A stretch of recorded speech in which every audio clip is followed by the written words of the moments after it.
ምንም የሚያስለቅስ ነገር እኮ የለም ሀይሚ።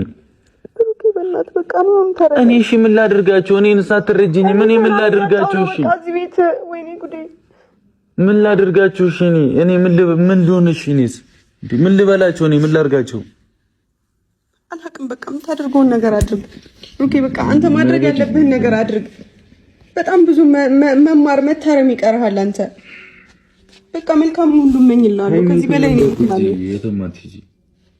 በሰላም እስከ በር አስወጣኝ። ሻንጣውን እንዴት እንዳወረድኩት ነው። አንጨቃጨቅሽ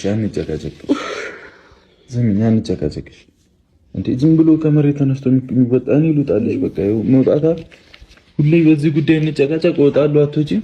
እኔ እዚህ ቤት ውስጥ አንድ መጥፎ ነገር የሚያስታውሰኝ ነገር አልፈልግም። በየጊዜው እዚህ አንተ ወጥተህ እኔ እሺ እዚህ ቤት እነሱን የመቋቋም አቅም አለኝ የለኝም?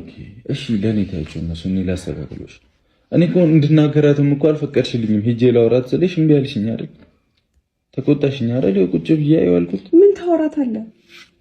እኔ ለማውራት ልናገራት በቃ ምን ትናገራታለህ? በጣም እንኳን ደስ አላት ነው ተበጠበጥኩኝ። ይሄው ሰላሜን አጣሁ እኮ። ለምን እንሆናለን? እሺ እኮ ግልጽ አይደል? ለምን እንሆናለን እንደዚህ? ለምን እንጣላለን? እናንቺ ለምን ማንደስ ይበሉ እኮ ካልተጣላን ያልኩት አንተ እኮ ነው እስካሁን ድረስ እንደዚህ አይነት ነገር ውስጥ የምታስገባኝ አይደለ? ያ ሁሉ ችግር እንኳን ተፈጥሮ እስካሁን ድረስ አብሬህ ነኝ። በቃ እኔንም ተረዳኝ። ያለብኝ ነው እኔ ያ ሁሉ ከቻልከው ፍቀድልኝ። በቃ እኔ በቃኝ። ከዚህ በላይ መቋቋም አልችልም። ብሩኬ እንዴ ለምን አትረዳኝም? እኔንስ